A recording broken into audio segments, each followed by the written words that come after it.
Oi, gente, tudo bem com vocês? Espero que todos estejam bem. Sejam todos bem-vindos a mais um vídeo aqui deste canal. Como eu já havia falado pra vocês no último vídeo, que foi o vídeo da história da Catarina Vambora, eu tinha falado que o próximo vídeo seria o do Martinho Lutero, né, que eu traria ele em breve. E eu acho nada mais justo do que eu trazer esse vídeo aqui hoje pra vocês, porque hoje é dia 31 de outubro e a Reforma Protestante completa 506 anos. Então eu acho que foi um marco fundamental, foi muito importante isso tudo que aconteceu. Então eu vim contar a história do Martinho Lutero, né? Nada mais justo que eu vim contar tudo como aconteceu até realmente ocorrer de fato a reforma em si. Então é isso, gente. Espero muito que vocês gostem da forma como eu vou estar contando a história dele aqui pra vocês. E também não esqueçam de curtir o vídeo, compartilhem com quem gosta desse tipo de assunto, se inscrevam no canal também e comentem a opinião de vocês. E sugestões de vídeo também podem estar deixando aqui embaixo, que eu vou estar trazendo o mais breve possível. É isso então, vamos começar o vídeo de hoje. Pra deixar claro pra vocês, é mais um vídeo de pessoas notáveis, mentes brilhantes, tá? Então a gente vai ficar com 2 vídeos seguidinhos de pessoas notáveis, mentes brilhantes, porque acho nada mais justo do que eu estar trazendo a história do Martinho Lutero no dia em que a Reforma completa 506 anos, no dia que a Reforma faz aniversário. Para quem não sabe, um breve resumo sobre Martinho Lutero. Quem foi ele? Ele foi um monge e teólogo. Ele nasceu em uma cidadezinha da Alemanha chamada Eisleben no dia 10 de novembro do ano de 1483. Ele foi o precursor e líder da Reforma Protestante. As ideias dele se espalharam por vários lugares do território Sacro Império Germânico, incluindo Holanda, países escandinavos, Suíça, Reino Unido e parte da França. Ele era filho de Hans Luther e Margaret Ziegler. Em casa, ele foi educado rigorosamente e toda essa educação que ele recebeu, ela era baseada e fundamentada em preceitos católicos, porque a gente tem que lembrar que na época em que toda a história dele se passou, a Igreja Católica tinha um grande monopólio e um grande domínio por quase tudo na sociedade, então era a Igreja que comandava, o clero, que comandava boa parte das coisas que aconteciam ali na sociedade.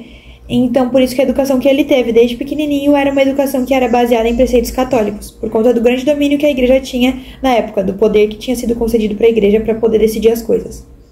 O pai dele queria que ele fosse advogado, então para isso ele teria que fazer direito, né? E por conta desse motivo ele entrou na Universidade de Erfurt para poder estudar, e então lá ele estudou sobre as legislações, para poder então exercer a profissão que o pai dele queria tanto que ele exercesse. Apesar dele ser visto como um homem de muita fé e uma inspiração, assim, né, para todos, para várias pessoas, a vocação para a vida religiosa dele veio por acaso. Aconteceu que um dia, no ano de 1505, quando ele estava voltando da casa de seus pais, estava acontecendo uma grande tempestade no meio do caminho e ele estava com muito medo. Ele fez uma promessa, então, nesse caminho todo aí, né, que estava acontecendo essa tragédia aí de temporal, e ele prometeu que se ele sobrevivesse a essa tempestade, então ele se tornaria um monge. Assim, em 1507, após isso, ele entrou para o mosteiro de Santo Agostinho. Lá ele estudou por um bom tempo. Quando saiu de lá, ele se matriculou na Universidade de Wittenberg para poder estudar teologia. Lá ele se formou e depois disso ele passou a dar aula na universidade que ele havia se formado. Nessa época, vários pensadores católicos debatiam sobre a necessidade de reformar a igreja e o clero. Ele não era indiferente a esses debates. Por conta desse motivo, nas discussões que eram promovidas pela própria faculdade, ele participava, né? Então ele, desse jeito, acabou convocando seus alunos para poderem debater as 95 teses que ele tinha feito, né? Que nelas ele basicamente criticava muito fortemente a Igreja Católica, né? Ele criticava a riqueza excessiva que a Igreja Católica possuía, o despreparo do clero, a venda de lugares no céu e de perdão de pecados. Para quem quiser saber mais sobre e ler cada tese uma por uma, eu vou deixar aqui na descrição o link que tem um arquivo com as 95 teses, né? Um arquivo completo. Então, para quem tiver interesse de estar estudando um pouco mais sobre isso, fiquem à vontade, é só clicar e aproveitem. Ele pregou essas 95 teses, então, na porta da Igreja de Todos os Santos, em Wittenberg, no dia 31 de outubro de 1517. Esse acontecimento é considerado o marco do movimento protestante, né? E ele fez isso por conta do debate acadêmico que estava acontecendo. Ele não tinha intenção de fundar uma nova igreja com isso que ele estava fazendo. Ele estava querendo só expressar a opinião dele, né? Que ele ia contra o que as outras pessoas pensavam. Então, gente, para falar sobre o casamento deles, eles se casaram no ano de 1525 e esse ato foi considerado um marco para o rompimento dos dogmas e ritos da Igreja Católica. Ela conheceu Lutero após ela fugir do convento, e aí, então, ele também tinha deixado de ser monge, não fazia muito tempo, e aí eles resolveram se casar. Essa união deles gerou 6 filhos, e eram eles Johannes, Elizabeth, Madalena, Martin Jr., Paul e Margaret. Vamos falar agora sobre a reforma em si. A gente vai ter 5 pilares principais, que são aquelas 5 famosas solas de Lutero, e eu vou explicar cada uma para vocês o que significa. A primeira é a sola escritura, que significa somente a escritura. Nela é reafirmado que a escritura é inerrante, ela é fonte única de revelação divina escrita, única para constranger a consciência. A Bíblia sozinha ensina tudo o que é necessário para a nossa salvação do pecado, e é o padrão pelo qual todo comportamento cristão deve ser avaliado. Negamos que qualquer credo, concílio ou indivíduo possa constranger a consciência de um crente. Que o Espírito Santo fale independentemente de ou contrariando o que está exposto na Bíblia, ou que a experiência pessoal possa ser veículo de revelação. A gente vai ter agora solos Christus, que significa somente Cristo. Nessa parte é reafirmado que nossa salvação é realizada unicamente pela obra mediatória de Cristo. Sua vida sem pecado e sua expiação por si só são suficientes para nossa justificação e reconciliação com o Pai. Negamos que o Evangelho esteja sendo pregado se a obra substitutiva de Cristo não estiver sendo declarada e a fé em Cristo e sua obra não estiver sendo invocada. O próximo que a gente vai ter, a terceira sola, é a sola gratia, que significa somente a graça. Nessa parte é reafirmado que na salvação somos resgatados da ira de Deus unicamente pela sua graça. A obra sobrenatural do Espírito Santo é que nos leva a Cristo, soltando-nos de nossa servidão ao pecado e erguendo-nos da morte espiritual à vida espiritual. Negamos que a salvação seja em qualquer sentido obra humana. Os métodos, técnicas ou estratégias humanas por si só não podem realizar essa transformação. A fé não é produzida pela nossa natureza não regenerada. A gente vai ter a quarta sola, que é a sola fide, que significa somente a fé. Nessa parte é reafirmado que a justificação é somente pela graça, somente por intermédio da fé, somente por causa de Cristo. Na justificação, a retidão de Cristo nos é imputada como o único meio possível de satisfazer a perfeita justiça de Deus.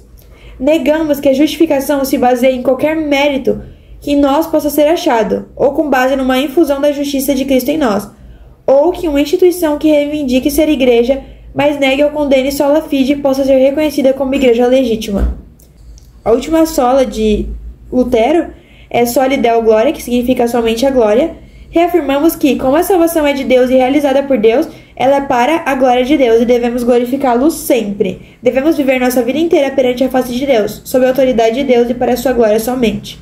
Negamos que possamos apropriadamente glorificar a Deus se nosso culto for confundido com entretenimento, se negligenciarmos ou a lei ou o evangelho em nossa pregação, ou se permitirmos que o aperfeiçoamento próprio, a autoestima e a autorrealização se tornem opções alternativas ao evangelho. Os debates perduraram e perseguiram ele por um bom tempo. Ele consolidou sua doutrina se baseando no princípio de que a salvação só era dada pela fé. Ele dizia que o fiel poderia renunciar à igreja para conseguir sua salvação.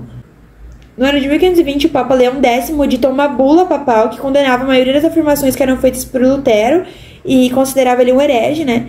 E aí ele entregou isso para Lutero, essa bula papal, e aí o Lutero, ao receber essa bula, queimou ela em praça pública, né? E isso acabou agravando bem mais a situação dele, né? Que já não estava boa. Ao mesmo tempo, uma parte da nobreza alemã começou a se interessar pelas ideias do Lutero. Afinal, vários deles viam várias oportunidades de se apoderarem de terras e não precisarem pagar mais impostos ao clero, ou lutar nas guerras que a igreja fazia, né? Que o Papa convocava. Um ano depois da atitude do Papa, o imperador Carlos V convocou uma assembleia de príncipes do Sacro Império Romano Germânico, chamada de Dieta Imperial, que foi feita na cidade de Worms. Lutero foi convidado a se retratar, mas ele se negou a fazer isso. Desse modo, ele foi considerado herege pela Igreja Católica.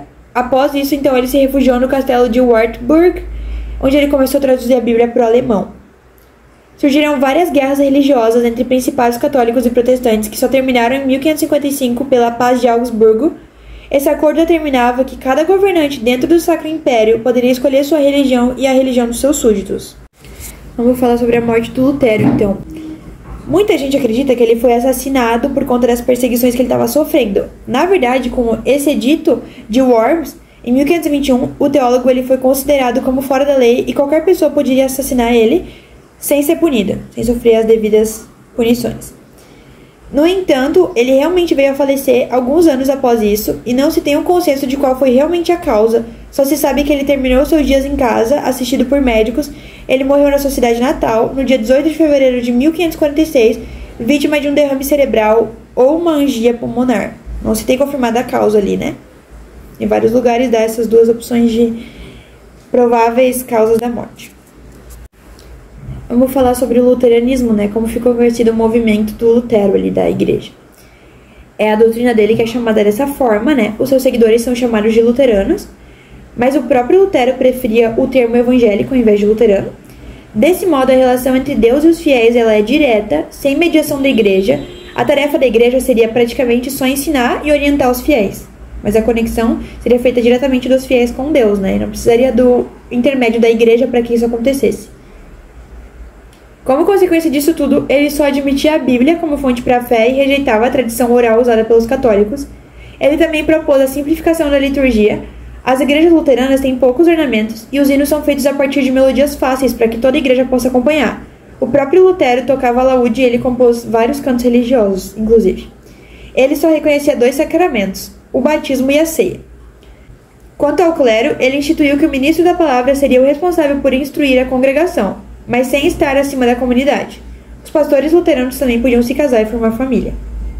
As igrejas luteranas não têm liderança mundial e elas se organizam de forma nacional e local.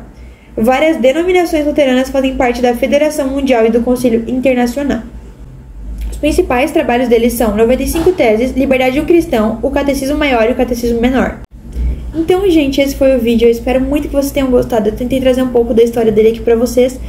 E para que vocês entendam o que é comemorado no dia 31 de outubro, né? Que é a reforma, como foi, se foi fácil chegar até esse resultado, para vocês verem que não foi, né? Que realmente teve uma luta, teve uma vida dedicada a isso. Então, é muito importante. Ele foi muito importante, principalmente para a igreja, né, luterana, para a igreja no geral, porque ele reformulou várias coisas que são utilizadas até hoje. Então é isso, gente. Eu espero que vocês tenham gostado. Até o próximo vídeo. Tchau!